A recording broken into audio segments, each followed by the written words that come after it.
Ինչ անել, երբ թշնամիդ քանդում է կյանքդ, իսկ Աստված պատվիրում է սիրել նրան։ Պատկերացրեք մի վարպետի, ում ձեռքերը սովոր են քարին կյանք տալ։ Նա ծնտի է իջել իր արհեստանոցի փլատակներում։ Նրա հոր թողած սրբությունը, անգին խաչքարը, փշուր-փշուր է արված։ Նա բռունցքը սեղմում է այնքան ուժգին, որ արյունը կաթում է մարմարե բեկորների վրա։ Այդ պահին նրա առջև երկու ճանապարհ է՝ վրեժխնդրություն, թե մի բան, որը փոխում է ամեն ինչ։ Այս պատմության մեջ մենք ցույց կտանք, թե ինչպես ձեր կյանքի ամենամեծ անեծքը կարող է դառնալ ձեր ամենամեծ զորության աղբյուրը, բայց ամենակարևորը կբացահայտենք մեր նախնիների մոռացված մի հոգևոր մարտավարություն, միակ գործողությունը, որն ի զորու է զինաթափել անգամ ամենաանողոք հակառակորդին։ Իսկ ինչ, եթե հաղթանակի առաջին քայլը ոչ թե հարվածն է, այլ մի բաժակ սառը ջուրը, որ մատուցում ես քո կործանողին։ Սա զոհից հաղթող դառնալու ճանապարհն է, Քրիստոսի իմաստությամբ։ Բաժանորդագրվեք հիմա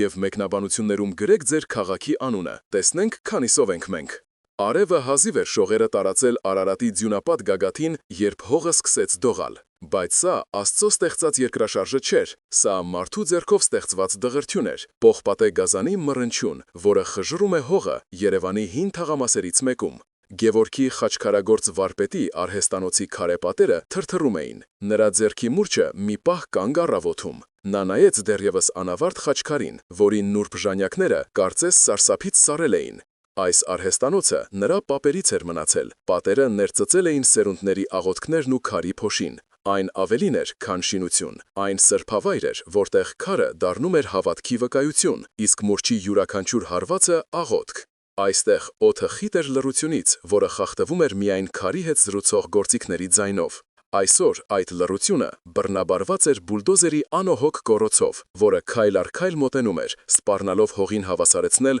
ոչ միայն քարե պատերը, այլև մի ամբողջ տոհմի հիշողություն։ Գևորգի երակներում արյունը սառեց։ Նա զգաց, թե ինչպես է իր սրտի ռիթմը համընկնում շարժիչի սարսափելի թխթխկոցին։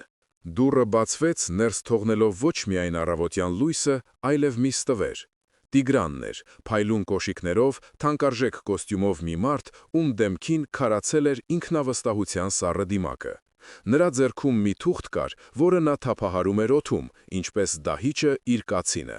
Նրա հետ էին երկու հաղթանդամ տղամարդիկ, որոնց հայացքները ոչ մի լավ բան չէին խոստանում։ Նրանք կանգնեցին դռան երկու կողմում, փակելով ելքը։ Վարպետ Գևորգ, ձայնը պողպատի պես սառն էր։ Սա վերջին զգուշացումն է։ Այս տարածքը գնված է, մեկ ամսից այստեղ բարձրակարգ հյուրանոց է կառուցվելու։ Ձեր խրճիթը պետք է քանդվի, դուք խանգարում եք առաջընթացին։ Գևորգը դանդաղ շրջվեց։ Նրա ձեռքերը, որ սովոր էին քարին կյանք տալուն, այժմ ամուր սեղմել էին մուրճի կոթը։ Այս վայրը իմ պապի պապն է կառուցել, այստեղ Հայաստանի հոգին է քանդակվում, ասաց նա հանգիստ, բայց ձայնի մեջ լարվածություն կար, ինչպես դքված լարի մեջ։ Սա առաջընթաց չէ, սա մեր արմատները կտրել է։ Տիգրանը քմծիծաղ տվեց։ Հոգին փող չի բերում, վարպետ, ժամանակները փոխվել են։ Մարդկանց պետք են ոչ թե քարե խաչեր, այլ հարմարավետ սենյակներ և լողավազաններ։ Փոխհատուցումը առատաձեռն է, վերցրու և նոր տեղ գտիր քո քարերի համար։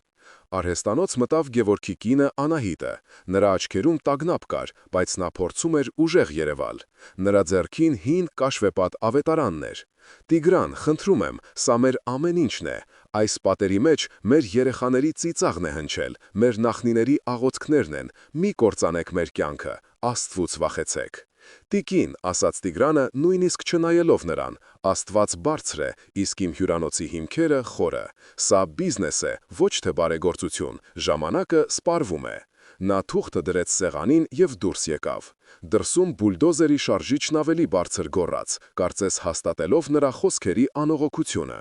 Գևորգը բռունցքները սեղմեց այնքան ուժգին, որ մատները սպիտակեցին։ Նրա ներսում փոթորիկ էր բարձրանում, զայրույթ, անզորություն, վիրավորանք։ Նա ուզում էր դուրս վազել, բղավել, կանգնեցնել այդ պողպատե հրեշին, որը սպառնում էր ոչնչացնել իր աշխարհը։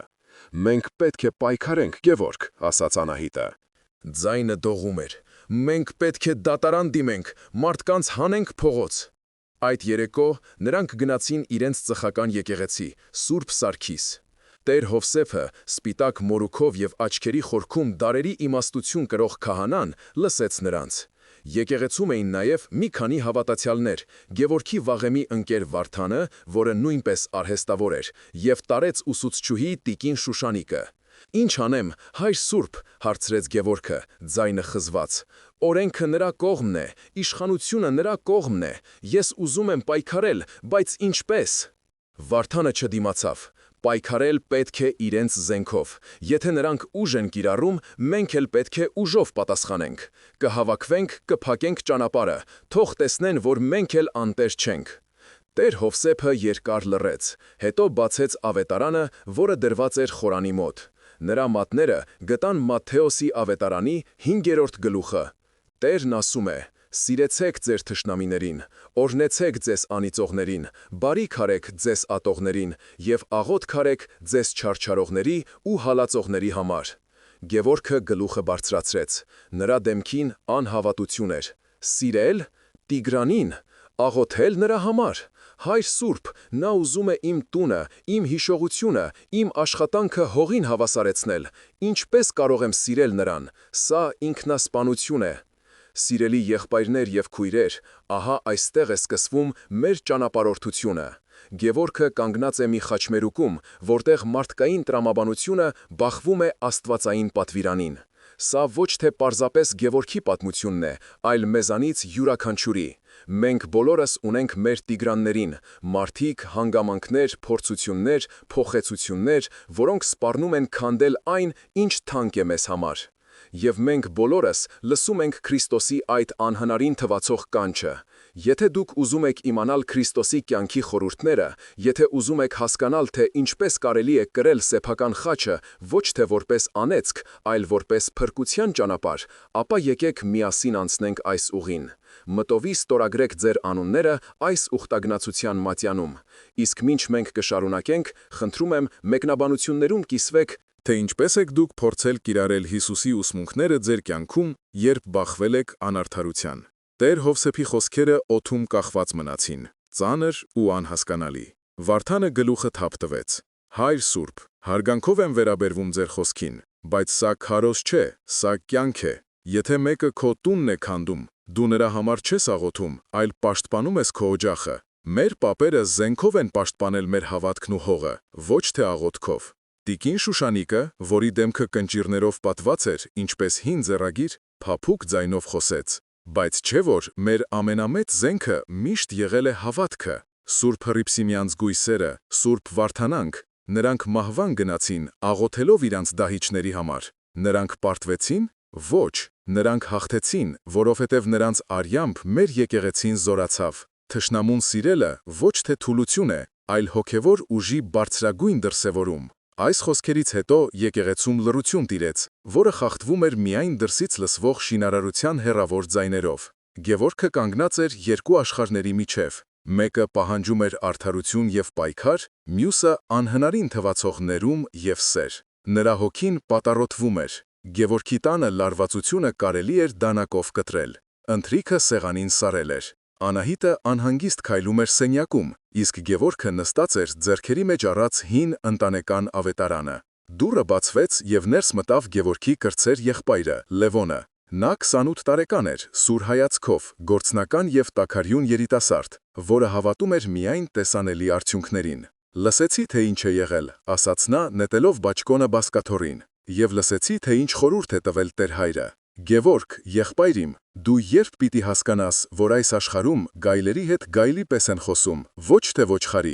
Գևորգը գլուխը բարձրացրեց։ «Լևոն, սա պարզապես հողի կտորի հարց չէ, բա ինչ հարց է, հոգևոր։ Թող Տիգրանը քանդի մեր պապական տունը, իսկ մենք նստենք ու աղոթենք նրա հոգու փրկության համար։ Դա խելագարություն է։ Ես արդեն խոսել եմ լուրջ մարդկանց հետ։ Մենք կարող ենք լավ փաստաբան վարձել, կարող ենք նրա վրա այնպիսի կեղտ գտնել, որ ինքը կխնդրի մեզանից հեռու մնալ։ Կարիք լինի, մի երկու լավ տղա կխոսեն նրա հետ, այնպես կբացատրեն, որ մի անգամից կհասկանա։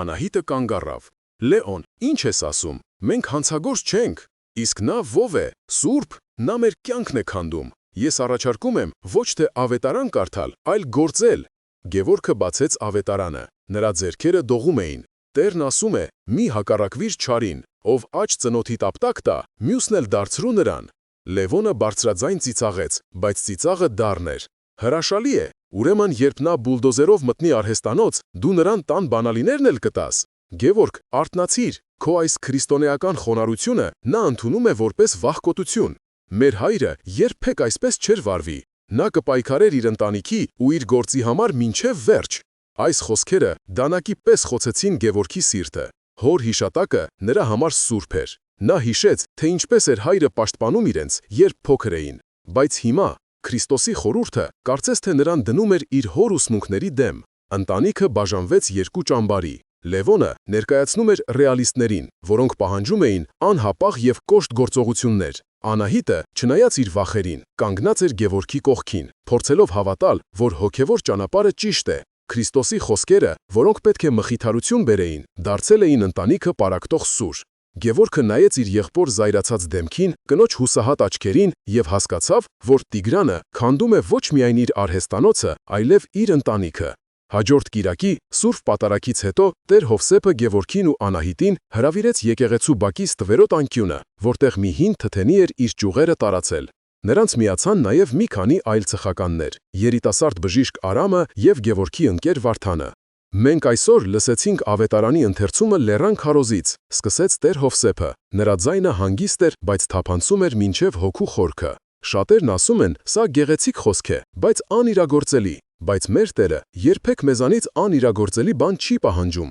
Նա մեզ տալիս է ոչ թե բեր, այլ բանալի։ Նա բացեց ավետարանը։ Նայեք համատեքստին։ Քրիստոսը խոսում է այն բանից հետո, երբ ասում է. «Ակն ընտական և ատամն ընդատաման»։ Հին ուխտի օրենքը արդարադատություն էր պահանջում, բայց Քրիստոսը բերեց մի նոր օրենք՝ սիրո օրենքը։ Նա չի ասում թույլ տվեք, որ ձեզ ոչնչացնեն։ Նա ասում է՝ մի պատասխանեք չարին չարով, որովհետև այդպես դուք ինքներդ եք դառնում չարի մի մասը։ Երբ դու ատում ես քո թշնամուն, նրա ստեղծած թույնը սկսում է հոսել քո երակներով։ Գևորգը փորձեց։ Մի առավոտ նա մոտեցավ Շին հրապարակի մուտքին, որտեղ կանգնած էր Տիգրանը, ճարտարապետների հետ քննարկելով գծագրերը։ «Բարի լույս, պարոն Տիգրան», ասաց Գևորգը հնարավորինս հանգիստ։ «Ես ուզում եմ խոսել։ Գուցե կա մի լուծում, որը ձեռնտու կլինի երկուսիս էլ։ Գուցե արհեստանոցը կարելի է պահպանել որպես նոր հյուրանոցի մշակութային մաս»։ Տիգրանը նայեց նրան այնպես, կարծես միջատ լիներ։ «Լսիր, վարպետ, ես քեզ հետ խաղեր խաղալու ժամանակ չունեմ։ Ես քեզ փող եմ առաջարկել։ Դու չես ուզում։ Դա քո խնդիրն է։ Իսկ հիմա հեռացիր, խանգարում ես»։ Նա շրջվեց և շարունակեց խոսակցությունը, ցուցադրաբար անտեսելով Գևորգին։ Գևորգը վերադարձավ արհեստանոց, իր մեջ կրելով նվաստացման դառնությունը։ Նա զգում էր, որ իր խաչը ծանրանում է, իսկ ինքը դեռ չգիտեր ինչպես այն կրել։ Նվաստացման դառնությունը կոկորդում խցանվել էր։ Գևորգը վերադարձավ արհեստանոց, բայց քաներին անգամ չնայեց։ Դրանք կարծես ծաղրում էին իր անզորությունը։ Օրերն անցնում էին, և Տիգրանի շինարարությունը թափ էր հավաքում։ Հսկայական էքսկավատորը փորում էր հիմքը, յուրաքանչյուր շերեփով ցնցելով Գևորգի արհեստանոցի հին պատերը։ Օդը լցվել էր փոշու ամպերով, որոնք նստում էին անավարտ խաչքարերի նուրբ զարդանախշերի վրա։ Աշխատելն անհնար էր դառնում։ Մուրճի յուրաքանչյուր հարվածի ձայնը խլանում էր բետոնախառնիչի մռնչյունի մեջ։ Մի առավոտ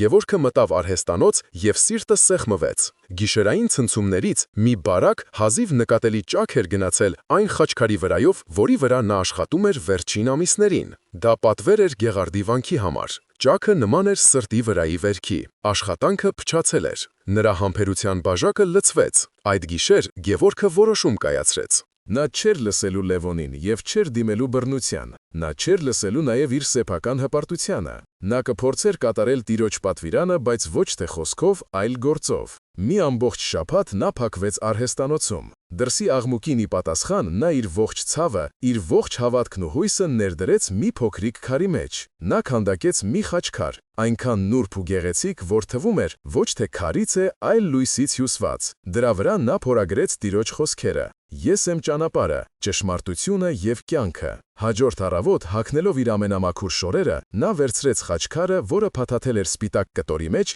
և գնաց Տիգրանի գրասենյակ։ Դա մի փայլուն, ապակեպատ շենք էր, որտեղից իր արհեստանոցը մրգյունի բույնի պես էր երևում։ Քարտուղարուհին փորձեց կանգնեցնել նրան, բայց նա վճռականորեն մտավ Տիգրանի աշխատասենյակ։ Տիգրանը նստած էր իր հսկայական սեղանի հետևում, հեռախոսով ինչ-որ մեկի վրա բղավելով։ Նա զայրացած նայեց Գևորգին։ Դու ինչ գործ ունես այստեղ։ Գևորգը լուր մոտեցավ, սպիտակ կտորը դրեց սեղանին եւ բացեց այն։ Սա ձեզ համար է, ասաց նա հանգիստ։ Թող Աստված օրհնի ձեր գործը եւ լուսավորի ձեր ճանապարհը։ Տեղի ունեցավ մի բան, որը ցնցեց Գևորգին մինչև հոգու խորքը։ Տիգրանը մի պահ լռեց, նա վերցրեց խաչքարը։ Նրա հաստ մատները շոշափեցին նուրբ քանդակները։ Գևորգի սրտում հույսի մի փոքրիկ կայծ թրթրաց։ Գուցե սա է ճանապարհը։ Գուցե բարությունը կարող է հալեցնել սառույցը։ Բայց հետո Տիգրանի դեմքին հայտնվեց արհամարհական ժպիտ։ Նա ոտքի կանգնեց, մոտեցավ սենյակի անկյունում դրված աղբամանին եւ առանց որևէ խոսքի ցուցադրաբար գցեց խաչքարը դրա մեջ։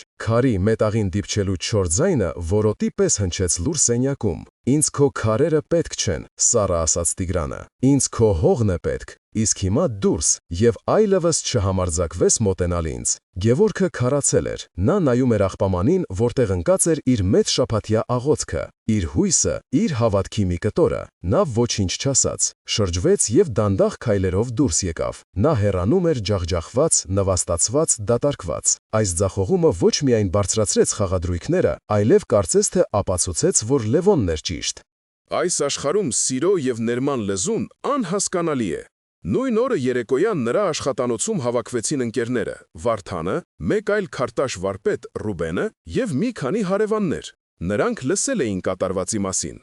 Այլևս չի կարելի հանդուրժել, ասաց Վարդանը, բռունցքով խփելով սեղանին։ Գևորգ, մենք քեզ հետ ենք։ Դու փորձեցիր քո ճանապարհը, այն չաշխատեց։ Հիմա մեր հերթն է։ Վաղը մենք կփակենք շինհրապարակի մուտքը։ Թող լրագրողներ գան, թող տեսնեն, թե ինչպես են ոչնչացնում մեր մշակույթը։ Պետք է աղմուկ բարձրացնել, ավելացրեց Ռուբենը։ Սոցիալական ցանցերում կտարածենք, մարդկանց ուշադրությունը կգրավենք։ Այս Տիգրանը միայն հանրային ճնշումից է վախենում։ Գևորգը լսում էր նրանց, եւ այս անգամ նրա մեջ ոչ մի առարկություն չկար։ Մարդկային տրամաբանությունը հուշում էր, որ սա միակ ճիշտ ճանապարհն է՝ պայքարել, պաշտպանվել, հաղթել։ Նա գլխով արեց. Դուք ճիշտ եք, ես ձեզ հետ եմ։ Բայց երբ ընկերները հեռացան, նա նստեց իր աշխատասեղանի մոտ։ Նա վերցրեց փայտածուխի մի կտոր եւ սկսեց գծել նոր խաչքարի էսքիզը։ Բայց ձեռքերը չէին ենթարկվում, մտքերը պղտոր էին։ Քրիստոսի խոսքերը մի բան էին, իսկ կյանքի դաժան իրականությունը բոլորովին այլ։ Նա գնաց խոստովանության, Տեր Հովսեփի մոտ։ Նա բացեց իր սիրտը, պատմելով իր զայրույթի, ատելության եւ վրեժխնդրության ցանկության մասին։ Տեր Հովսեփը լսեց նրան համբերատար։ «Որդյակ իմ», ասաց նա, երբ Գևորգը լռեց, «դու մտածում ես, թե Տիրոջ պատվիրանը մեկ անգամյա գործողություն է։ Դու նվեր տվեցիր եւ սպասում էիր ակնթարթային արդյունքի, բայց սիրել թշնամուն մարաթոն է, ոչ թե սպրինտ։ Դա ամենօրյա, ամենժամյա ընտրություն է։ Դու նվիրեցիր քո աշխատանքը, բայց սիրտդ դեռ լի էր ակնկալիքով։ Իսկ ճշմարիտ սերը ոչինչ չի ակնկանում, այն պարզապես տալիս է։ Ես այլևս տալու բան չունեմ, Հայր Սուրբ, նա իմ մեջ ամեն ինչ սպանեց։ Ոչ, որդյակ իմ, ասաց քահանան, քանի դեռ հավատքդ կա, դու դեռ ամեն ինչ ունես։ Գնա տուն, աղոթիր, ոչ թե որ Տիգրանը փոխվի, այլ որ Աստված քեզ ուժ տա տանելու այս խաչը։ Գևորգը դուրս եկավ խորանից, մի փոքր թեթևացած, բայց դեռևս շփոթված։ Նա գիտեր, որ իր առջև դրված փորձությունը շատ ավելի մեծ էր, քան պարզապես մի կտոր հողի համար պայքարը։ Սա պայքար էր իր սեփական հոգու համար։ Գևորգը որոշեց հետևել Տեր Հովսեփի խորհրդին։ Նա չմիացավ ընկերներին, որոնք պատրաստվում էին բողոքի ակցիա կազմակերպել։ Փոխարենը նա սկսեց աղոթել։ Ամեն առավոտ, երբ շինարարները գալիս էին աշխատանքի, նա իր արհեստանոցից մի սափոր սառը ջուր եւ թարմ թխված հաց էր ուղարկում նրանց։ Բանվորները, որոնք հիմնականում գյուղերից եկած հասարակ մարդիկ էին, սկզբում զարմացած էին, հետո սկսեցին երախտագիտությամբ ընդունել։ Նրանք գիտեին, որ իրենց աշխատանքը քանդում է այս մարդու կյանքը, բայց նա իրենց ջուր ու հաց էր տալիս։ Տիգրանը, իմանալով այդ մասին, միայն ծաղրեց. «Տեսեք, նա փորձում է գնել իմ մարդկանց բարեհաճությունը, թույլ մարդու մարտավարություն»։ Եվ կարծես ի պատասխան Գևորգի բարության, նա հրամայեց արագացնել աշխատանքները։ Այժմ նրանք աշխատում էին նաև գիշերները։ Հզոր լուսարձակների լույսը ներխուժում էր Գևորգի տան լուսամուտներից, իսկ տեխնիկայի անդադար աղմուկը թույլ չէր տալիս քնել։ Գևորգի հոգևոր ուժերը սպառվում էին։ Նա զգում էր, որ իր բարի կամքը բախվում է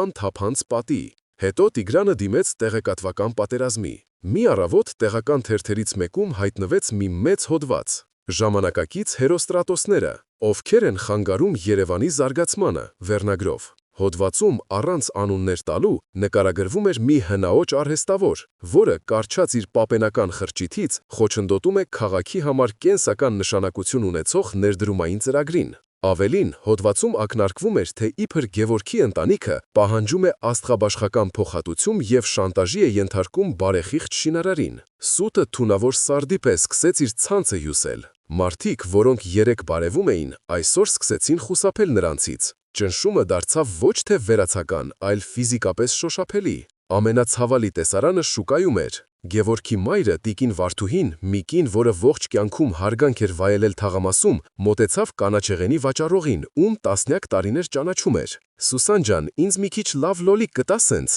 Սուսանը աչքերը թաքցնելով ինչ-որ բան փնթփնթաց, վրաս վերջացավ։ Տիկին Վարդուհի, բայց կողքի կնոջը նոր էր մի մեծ տոպրակ լցրել։ Տիկին Վարդուհին ամեն ինչ հասկացավ։ Նա լուր շրջվեց և դատարկ տոպրակով հեռացավ։ Այդ օրը նա առաջին անգամ չեկավ Գևորգի տուն երեկոյան ավետարանի ընթերցմանը։ Սա ներսից ոչնչացնում էր ընտանեկան ոգին։ Այդ երեկո Լևոնը ներս խուժեց Գևորգի տուն, ձեռքին թերթը։ «Տեսա՞ր, սա է քո սիրո արդյունքը։ Նա ոչ միայն մեր տունն է քանդում, այլև մեր անունը, մեր պատիվը։ Մեր մորը շուկայում նվաստացրել են, իսկ դու դեռ աղոթովում ես նրա համար։ Ինչ կասեն մարդիկ։ Կասեն Գևորգը վախկոտ է, որը թույլ է տալիս, որ իր ընտանիքի վրայով քայլեն։ Քրիստոսին էլ էին ամբաստանում», հազիվ լսելի ձայնով ասաց Գևորգը։ «Նրան էլ էին անարգում։ Բայց մենք Քրիստոսը չենք», պայթեց Լևոնը։ «Մենք սովորական մարդիկ ենք, որոնք ուզում են արժանապատիվ ապրել։ Ես այլևս չեմ կարող լուռ նայել այս ամենին։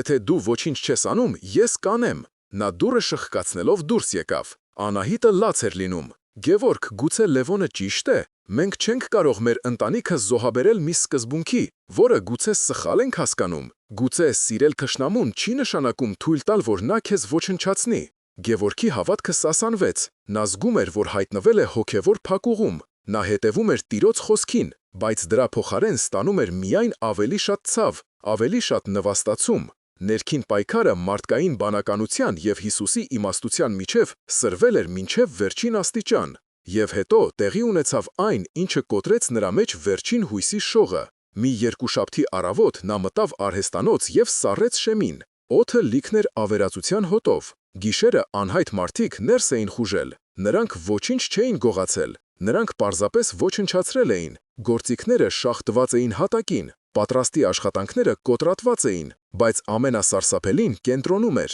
Այնտեղ, որտեղ կանգնած էր իր հոր կիսատ թողած խաչքարը, մի գլուխ գործոց, որը Գևորգը պահում էր որպես սրբություն և հույս ուներ մի օր ավարտին հասցնել, այժմ միայն մարմարե բեկորների կույտ էր։ Գևորգը ծնկի իջավ։ Նա ձեռքը տարավ դեպի բեկորները։ Սուր եզրը կտրեց նրա ափը։ Եվ դա քարյունը կաթեց սպիտակ քարի վրա։ Գևորգը բռունցքները սխմեց մինչև արյունահոսությունը, նայելով են թանկարժեք խաչքարին, որի վրա իր հայրը աշխատել էր կյանքի վերջին տարում և որը կոտրվել էր Տիգրանի մարդկանց կողմից։ Մարմարե բեկորները զգացվում էին որպես իր սեփական հոգու բեկորներ։ Նրա ներսում ինչ-որ բան պայթեց։ Այն ամբողջ զսպված զայրույթը, ցավը, նվաստացումը դուրս հորդեցին։ Նա ոտքի կանգնեց և, առանց որևէ բան ասելու Անահիտին, որը սարսափահար կանգնել էր դրան մոտ, դուրս եկավ արհեստանոցից և ուղիղ գնաց դեպի եկեղեցի։ Նա ներս խուժեց այնպես, կարծես իր հետևից ընկած լինեին։ Տեր Հովսեփը խորանում էր, մոմերն էր վառում։ «Հայր Սուրբ», Գևորգի ձայնը խրպոտ էր, աչքերը վառվում էին։ «Վերջ, այլևս չկա ոչ մի սեր, ոչ մի ներում։ Դուք ինձ ասում էիք սիրիր քո թշնամուն։ Ես փորձեցի, ես իմ սիրտը բացեցի, իսկ նա թքեց դրա մեջ։ Նա ոչնչացրեց իմ հոր հիշատակը։ Աստծո պատվիրանը անհնար է, այն գրված է սրբերի համար, ոչ թե ինձ նման մարդկանց։ Որտեղ է Աստված։ Ինչու է նա թույլ տալիս, որ այսպիսի անարդարություն տեղի ունենա։ Նա հրաժարվել էր իր խաչից։ Նա ընտրել էր մարդկային բանականության և վրեժի ճանապարհը, չգիտակցելով, որ այդ ճանապարհը տանում է դեպի ավելի խորը խավար։ Տեր Հովսեփը նայեց նրա տանջված դեմքին։ Նա տեսնում էր ոչ թե զայրացած մարդու, այլ խորապես վիրավորված հոգու։ «Գևորգ, որդյակ իմ», սկսեց նա, բայց Գևորգը ընդհատեց նրան։ «Ոչ, հայր Սուրբ, այլևս խորհուրդներ պետք չեն։ Ես կանեմ այն, ինչ պետք է անեի ամենասկզբից։ Ես կպայքարեմ, Ես կգնամ իմ ընկերների մոտ, մենք կփակենք այդ շին-հրապարակը, թեկուզ ստիպված լինենք կռվի բռնվել։ Եթե Աստված չի ուզում պաշտպանել ինձ, ապա ես ինքս ինձ կպաշտպանեմ։ Նա շրջվեց և դուրս եկավ եկեղեցուց, հետևում թողնելով մոմերի տխուր լույսն ու քահանայի ցավալի հայացքը։ Նա հրաժարվել էր իր խաչից, նա ընտրել էր մարդկային բանականության և վրեժի ճանապարհը, չգիտակցելով, որ այդ ճանապարհը տանում է դեպի ավելի խորը խավար։ Ներքին պայքարը մարդկային բանականության և Հիսուսի իմաստության միջև կարծես թե ավարտվել էր հօգուտ առաջինի։ Գևորգը լի վճռականությամբ գնաց Վարդանի արհեստանոց։ Նա հավաքեց ընկերներին։ «Դուք ճիշտ էիք», ասաց նա, ձայնը պողպատի պես կոշտ։ Խոսքերն ավարտվեցին։ Վաղը առավոտյան մենք շղթայով կփակենք շին-հրապարակի դարպասները։ Թող ոստիկանություն կանչեն, թող ձերբակալեն, մենք տեղից չենք շարժվի։ Նրա ընկերները ոգևորվեցին։ Վերջապես Գևորգը պատրաստ էր կռվելու։ Բայց երբ նա վերադարձավ տուն, այդ վճռականությունը սկսեց տեղի տալ։ Նրա հոգին դատարկ էր։ Վրեժի ծարավը չէր բերել խաղաղություն, այլ միայն ավելի էր խորացրել վերքը։ Նա նստեց կոտրատված արհեստանոցի մեջտեղում և հուսահատությունը պաշարեց նրան։ Հենց այդ պահին դուռը բացվեց։ Տեր Հովսեփն էր։ Նա ձեռքին ուներ 2 տոմս։ «Հագնվիր, Գևորգ», ասաց նա փափուկ, բայց հաստատուն ձայնով։ «Մենք գնում ենք»։ «Ուր, Հայր Սուրբ, ես գործ ունեմ։ Քո ամենակարևոր գործն այժմ քո հոգին է։ Մենք գնում ենք Գեղարդի վանք»։ Գևորգը ուզում էր առարկել, բայց քահանայի հայացքի մեջ կար մի այնպիսի ուժ, որ նա ենթարկվեց։ Նրանք լուռ անցան ճանապարհը։ Ժայռերի մեջ փորված վանքը դիմավորեց նրանց վեհաշուք լռությամբ։ Տեր Հովսեփը նրան տարավ ոչ թե գլխավոր եկեղեցի, այլ դեպի մի մեկուսի, քիչ հայտնի մատուռ, որը կառուցված էր մի փոքր հեռու։ Նրանք մտան ներս։ Այնտեղ դատարկ էր, միայն պատին կար Քրիստոսի հին խունացած որմնանկարը։ Նրանք նստեցին քարե նստարանին։ Նրանք չէին աղոթում, չէին խոսում, պարզապես նստած էին լռության մեջ։ Անցավ 1 ժամ, 2, Գևորգի ներսի փոթորիկը սկսեց հանդարտվել, և այդ լռության մեջ նա սկսեց տեսնել։ Ոչ թե աչքերով, այլ սրտով։ Հանկարծ նա տեսավ, թե ինչպես է մատուռի բաց դռնից ներս նայում մի թափառական շուն, նիհար, կեղտոտ, աչքերում վախով։ Նրա հետևից վազելով եկավ մի տղա, մոտ 10 տարեկան, վերցրեց մի քար և նետեց շան ուղղությամբ։ Քարը դիպավ շան թաթին, և նա ցավից կենկենգաց։ Տղան ծիծաղեց և պատրաստվում էր երկրորդ քարը նետել։ Հենց այդ պահին մատուռից դուրս եկավ մի ծեր վանական, երկար, սպիտակ մորուքով, որը թվում էր դարեր էր ապրել այդ ժայռերի մեջ։ Նա ոչինչ չասաց տղային։ Նա պարզապես մոտեցավ, հանգիստ վերցրեց տղայի ձեռքի քարը, հետո կռացավ և վերցրեց նաև այն քարը, որով տղան խփել էր շանը։ Տղան սպասում էր, որ վանականը կբարկանա, գուցե քարը հետ կնետի իր վրա։ Բայց վանականը 2 քարերն էլ ձեռքին մոտեցավ մատուռի կիսավեր պատին, որտեղից մի քանի քար պակասում էր։ Նա ուշադիր զննեց քարերը, հետո զգուշորեն դրեց դրանք պատի մեջի բաց տեղում։ Քարերը գրեթե կատարյալ տեղավորվեցին։ Հետո նա շրջվեց ժպտաց տղային և վերադարձավ իր խուց։ Գևորգը շունչը պահած նայում էր այդ տեսարանին։ Եվ հանկարծ, ինչպես կայծակը խավար գիշերում, նրա միտքը լուսավորվեց։ Նա հասկացավ, ամեն ինչ հասկացավ։ Սիրիր քո թշնամուն։ Դա չի նշանակում պասիվ հանդուրժել չարիքը։ Դա չի նշանակում թույլ տալ, որ քեզ ոչնչացնեն։ Դա նշանակում է չարի էներգիան վերածել արարչագործություն։ Տղայի նետած քարը ագրեսիայի, չարության էներգիա էր։ Վանականը կարող էր այդ էներգիան հետ ուղարկել, բարկանալով տղայի վրա կամ քարը հետ նետելով։ Դա կլիներ ակն-ընդական։ Բայց նա արեց անհավանական մի բան։ Նա վերցրեց այդ կործանիչ էներգիան և այն վերածեց շինարարության։ Նա այդ քարով վերականգնեց Աստծո տան պատը։ Նա չզիջեց չարին, նա այն վերափոխեց։ Նա հարվածը վերահասցրեց դեպի բարին։ Գևորգը նայեց Տեր Հովսեփին։ Նրա աչքերը լցվել էին արցունքներով, բայց դրանք հուսահատության արցունքներ չէին։ Դրանք ցնցման, բացահայտման արցունքներ էին։ Ես հասկացա, Հայր Սուրբ, շշնջաց նա, ես ամբողջ ժամանակ սխալ էի մտածում։ Ես մտածում էի, որ պետք է կամ կռվեմ, կամ հանձնվեմ, բայց կա երրորդ ճանապարհ, ոչ թե պայքարել Տիգրանի դեմ, այլ նրա կործանիչ էներգիան ուղղել դեպի արարում։ Տեր Հովսեփը ժպտաց. Տերը երկար էր սպասում այս պահին, որդյակ իմ։ Այդ պահին Գևորգի համար ամեն ինչ փոխվեց։ Քրիստոսի խորհուրդը դադարեց լինել անհասկանալի բեռ եւ դարձավ պարզ, հանճարեղ եւ անսահման զորեղ գործիք։ Նա դեռ չգիտեր, թե կոնկրետ ինչ է անելու, բայց նա գիտեր ամենակարևորը։ Նրա թշնամին ոչ թե Տիգրանն էր, այլ ատելությունը, որը Տիգրանը սերմանում էր, եւ այդ թշնամուն հաղթելու միակ ճանապարհը ոչ թե ոչնչացնելն էր, այլ վերափոխելը։ Գեղարդից վերադարձը լուռ էր, բայց այս լռությունը այլ էր։ Դա ոչ թե հուսահատության, այլ խորհրդատության լռություն էր։ Գևորգի հոգին լցվել էր մի նոր անսպասելի խաղաղությամբ։ Նա դեռ չուներ գործողությունների հստակ ծրագիր, բայց ուներ ամենակարևորը՝ ճիշտ ուղղություն։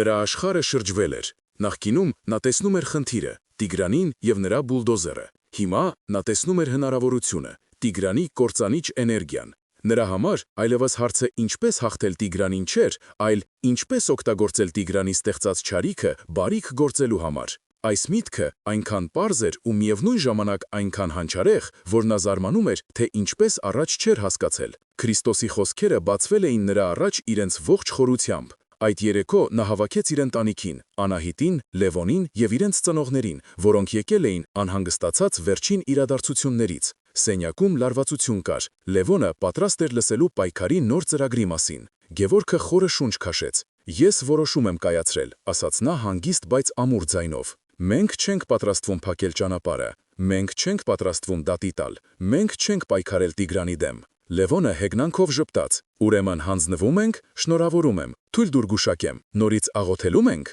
«Ոչ», պատասխանեց Գևորգը, եւ նրա աչքերում մի անսովոր կրակ վառվեց։ «Մենք կառուցելու ենք»։ Սենյակում լռություն տիրեց։ «Ինչ ենք կառուցելու», զգուշորեն հարցրեց հայրը, պարոն Սարգիսը։ «Մենք տունն ենք կորցնում»։ Գևորգը շարունակեց. «Տիգրանը ուզում է վերցնել մեր հողը, դրա վրա շքեղ հյուրանոց կառուցելու համար։ Նա ուզում է շահույթ ստանալ այս վայրից։ Իսկ մենք հենց այստեղ, նրա քթի տակ, նրա շինհրապարակի կողքին, կսկսենք վերականգնել այն հին, լքված մատուռը, որը գտնվում է մեր հողամասի եզրին, անվճար։ Մենք կհավաքենք կոտրված խաչքարերի բեկորները, կգտնենք հին քարեր։ Մենք նրա շահույթի վայրը կվերածենք համընդհանուր աղոթքի վայրի։ Նա քանդում է, մենք կկառուցենք։ Նա ատելություն է սերմանում, մենք հավատք կսերմանենք»։ Արձագանքը ցնցող էր։ Լևոնը ոտքի կանգնեց։ «Դու խելագարվել ես, սա ինչ է, կատակ»։ Նա միլիոններ է ներդնում, իսկ դու ուզում ես քարի վրա դնել։ Ո՞վ է գալու քո մատուռը, երբ կողքը հինգաստղանի հյուրանոց է լինելու։ Սա ոչ թե պայքար է, այլ ինքնախաբեություն։ Սա հավատքի պայքար է, Լևոն։ Եվ այս պայքարում հաղթում է ոչ թե նա, ով ավելի ուժեղ է, այլ նա, ում գործը Աստծուն է հաճելի։ Պարոն Սարգիսը մտահոգ տեսք ուներ։ «Որդիս, ես հասկանում եմ քո ազնիվ մղումը, բայց սա գործնական չէ։ Սա կպահանջի ժամանակ, միջոցներ, որոնք մենք չունենք»։ Բոլորը նայեցին Անահիտին, նա լուռ էր ամբողջ ընթացքում։ Նա նայում էր ոչ թե Գևորգի խոսքերին, այլ նրա աչքերին։ Եվ նա տեսավ այնտեղ այն, ինչ վաղուց չէր տեսել, ոչ թե կասկած ու ցավ, այլ խաղաղություն եւ անսասան վստահություն։ Նա մոտեցավ ամուսնուն, վերցրեց նրա ձեռքը եւ երկար ժամանակ անց առաջին անգամ ասաց. «Ես քեզ հետ եմ, Գևորգ»։ Այդ պահին ընտանիքում նոր բաժանում տեղի ունեցավ, բայց այս անգամ ոչ թե ռեալիստների եւ իդեալիստների, այլ նրանց, ովքեր վախենում էին, եւ նրանց, ովքեր պատրաստ էին հավատալ։ Հաջորդ օրը լուրը տարածվեց համայնքում։ Գևորգը, Անահիտը եւ մի քանի հավատարիմ ընկերներ, այդ թվում Վարդանը, որը սկզբում թերահավատ էր, բայց հետո ոգեշնչվեց Գևորգի գաղափարով, սկսեցին մաքրել լքված մատուռի տարածքը։ Արձագանքները տարբեր էին։ Ոմանք մատով ցույց էին տալիս ու ծիծաղում։ Խելագար Գևորգը որոշել է Աստծո համար տուն կառուցել, մինչդեռ իր տունը քանդում են։ Մյուսները, ինչպես տիկին Շուշանիկը, գալիս էին, մի բաժակ թան էին բերում եւ լուր օրհնում նրանց աշխատանքը։ Տեր Հովսեփը ամեն օր գալիս էր եւ նրանց հետ աղոթում էր, խնդրելով Աստծո օրհնությունը նրանց գործի վրա։ Նա բացատրում էր համայնքի անդամներին. «Գևորգը պարզապես պատեր չի վերականգնում։ Նա վերականգնում է մեր հավատքը, որ չարը կարելի է հաղթել ոչ թե չարով, այլ բարությամբ։ Նա ցույց է տալիս, որ ամենամեծ շինարարությունը ոչ թե քարով է լինում, այլ հոգով»։ Շինհրապարակում աշխատող բանվորները տարակուսած նայում էին այս տարօրինակ տեսարանին։ Նրանք տեսնում էին, թե ինչպես է մի մարդ, ում կյանքը իրենք քանդում են, ժպիտով մաքրում է հին քարերը եւ դրանցից աղոթքի տուն կառուցում։ Եվ նրանցից ոմանց սրտերում սկսեց ծլարձակել կասկածի սերմը, իսկ գուցե իրենք սխալ կողմում են կանգնած։ Քրիստոսի խորհրդի կիրառումը սկսել էր իր անտեսանելի, բայց զորեղ աշխատանքը։ Առաջին քարը դնելը ամենադժվարն էր։ Գևորգը, Անահիտը, Վարդանը եւ մի քանի հարևաններ կանգնած էին հին մատուռի ավերակների մոտ։ Մի կողմում Տիգրանի հսկայական շինհրապարակն էր, որտեղ պողպատե հրեշները մռնչում էին, կլանելով հողը։ Մյուս կողմում իրենք էին՝ մի բուռ մարդիկ, զինված միայն հավատքով եւ հին քարերով։ Գևորգը վերցրեց կոտրված խաչքարի ամենամեծ բեկորը, այն, որի վրա դեռ պահպանվել էր Քրիստոսի դեմքի մի մասը։ Նա զգուշորեն դրեց այն ապագա պատի հիմքում։ Այդ պահին նրանց գլխավերևում հնչեց բարձր, ագրեսիվ երաժշտություն։ Տիգրանի ջիպերից մեկը կանգնել էր հարևանությամբ, եւ վարորդը միացրել էր երաժշտությունը ամբողջ հզորությամբ։ Դա հոգեբանական գրոհի սկիզբն էր։ Բայց Գևորգը նույնիսկ չշրջվեց։ Նա վերցրեց մուրճն ու հավանգը եւ սկսեց շաղախ պատրաստել։ Նրա յուրաքանչյուր շարժումը հանգիստ էր ու վստահ։ Նա պատասխանում էր ոչ թե ագրեսիային, այլ շարունակում էր իր գործը։ Հաջորդ օրը պատերազմը սրվեց։ Տիգրանի մարդիկ մատուռի տարածքի մոտ սկսեցին աղբ լցնել։ Շինարարական թափոնների գարշահոտը խառնվում էր խնքի բույրին, որը Անահիտն էր վառել։ Մի քանի բանվորներ Տիգրանի հրահանգով սկսեցին բարձրաձայն վիրավորանքներ հնչեցնել, ծաղրելով Գևորգի աստվածավախությունը։ «Տես, Սուրբ Գևորգը եկեղեցի է կառուցում, գուցե հրեշտակները իջնեն օգնելու քեզ», բղավում էին նրանք։ Գևորգը լռում էր։ Յուրաքանչյուր վիրավորանքին նա պատասխանում էր ևս մեկ քար դնելով, յուրաքանչյուր ծաղրին ավելի ուղիղ դնելով պատի շարվածքը։ Նրա հանգստությունը վարակիչ էր։ Վարդանը, որ բնույթով թագարյուն էր, մի քանի անգամ ուզեց պատասխանել, բայց տեսնելով Գևորգի անսասան դեմքը, լռում էր եւ շարունակում աշխատել։ Նրանց շուրջ ստեղծվել էր մի անտեսանելի պատ, ոչ թե քարից, այլ հոգու ուժից, որի դեմ անզոր էին բղավոցներն ու վիրավորանքները։ Շրջադարձային պահը եկավ անսպասելի։ Մի երիտասարդ տղա, որն աշխատում էր Տիգրանի շինարարությունում, ընդմիջման ժամանակ մոտեցավ նրանց։ Նա ամաչելով մի շիշ ջուր մեկնեց Գևորգին։ «Վարպետ, ներող եղեք, մեզ ստիպում են»։ Գևորգը վերցրեց ջուրը եւ ժպտաց. «Աստված օրհնի քեզ, տղաս, դու մեղավոր չես»։ Հաջորդ օր այդ տղան աշխատանքից հետո եկավ եւ մինչեւ ուշ գիշեր օգնեց նրանց քար տաշել։ Նրանց տեսնելով եկան ևս երկուսը։ Տիգրանի ճամբարում ճեղքված էր առաջացել, բայց ամենամեծ անակնկալը Լևոնն էր։ Մի երեկո նա եկավ մատուռի մոտ։ Նա երկար լուռ նայում էր, թե ինչպես են Գևորգն ու մյուսները աշխատում մոմերի լույսի տակ։ Պատերն արդեն մարդահասակ էին։ Նա տեսնում էր ոչ թե խելագարի քմահաճույքը, այլ մի բան, որն ավելի զորեղ էր, քան բուլդոզերները։ Նա մոտեցավ. Ես խոսել եմ մի ճարտարապետի հետ, կմկմալով ասաց նա։ Նա ասաց, որ գմբետի համար հատուկ հաշվարկներ են պետք։ Ես կարող եմ օգնել այդ հարցում։ Գևորգը շրջվեց եւ գրկեց եղբորը։ Այդ օրը նրանց չէր միավորել պայքարը ընդհանուր թշնամու դեմ, այլ արարումը հանուն ընդհանուր հավատքի։ Գևորգի անսասանությունից տպավորված մարդիկ սկսեցին միանալ նրանց։ Տիկին Վարդուհին, մոռանալով շուկայի նվաստացումը, ամեն օր տաք ճաշ էր բերում աշխատողների համար։ Տեր Հովսեփը կազմակերպեց դրամահավաք, եւ շուտով նրանք կարողացան գնել անհրաժեշտ շինանյութեր։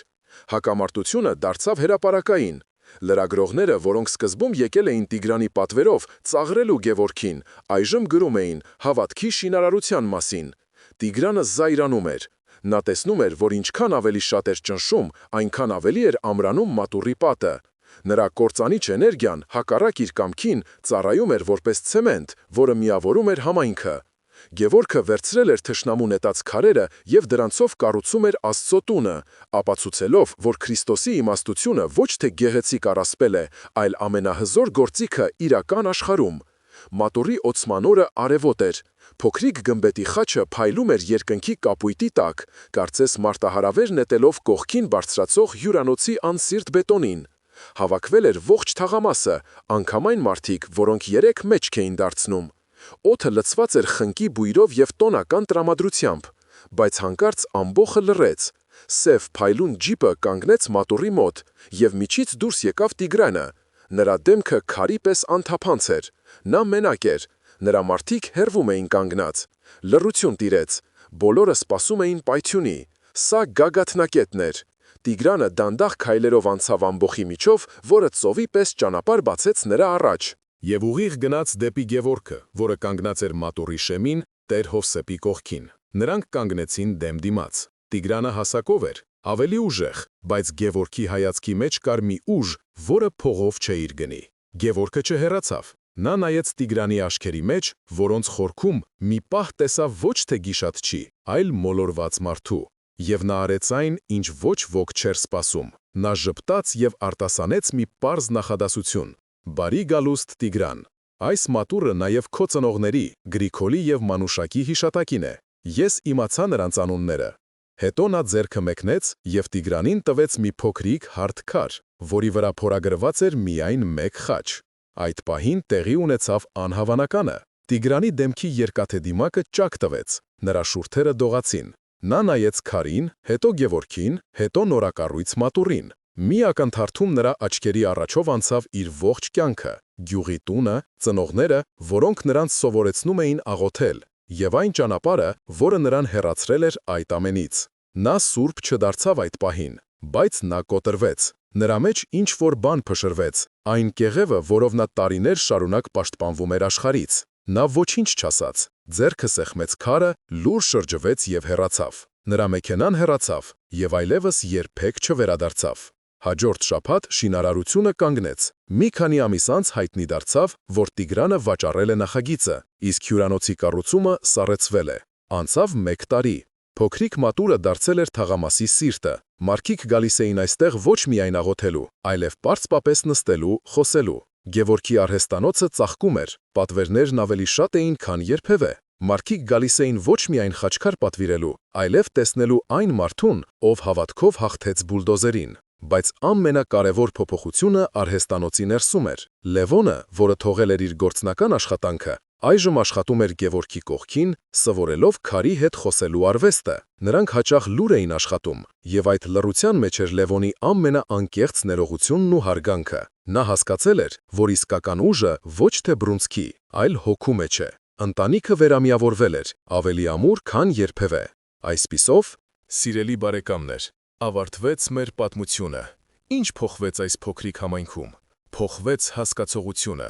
Մարդիկ տեսան, որ Քրիստոսի խորհուրդը «Սիրեցեք ձեր թշնամիներին» ոչ թե թուլության կոչ է, այլ հաղթանակի ամենահզոր ռազմավարությունը։ Գևորգը չհաղթեց Տիգրանին, նա հաղթեց այն չարիքին, որը Տիգրանի միջոցով գործում էր։ Նա վերցրեց ատելության, ագրեսիայի և ավերածության էներգիան և այն վերածեց հավատքի, միասնության և արարման։ Սա է Քրիստոսի իմաստության հանճարը։ Այն մեզ չի կոչում փախչել պայքարից, այլ տալիս է զենք, որի դեմ անզոր է աշխարհի ողջ չարությունը։ Այժմ ես ուզում եմ դիմել ձեզ։ Կիսվեք մեկնաբանություններում, թե ինչպես կկիրառեիք Հիսուսի այս խորհուրդը ձեր կյանքում։ Ինչ անհաղթահարելի թշնամիներ կամ խնդիրներ ունեք, և ինչպես կարող եք նրանց կործանիչ էներգիան վերածել ձեր կյանքում մի լուսավոր բանի։ Եկեք միասին քննարկենք և սովորենք կիրառել մեր Տիրոջ ուսմունքները ոչ թե որպես գեղեցիկ խոսքեր, այլ որպես կյանք փոխող ուժ։ Շնորհակալ եմ, որ այս ճանապարհորդության ընթացքում ինձ հետ էիք։ Քրիստոս մեզ հետ։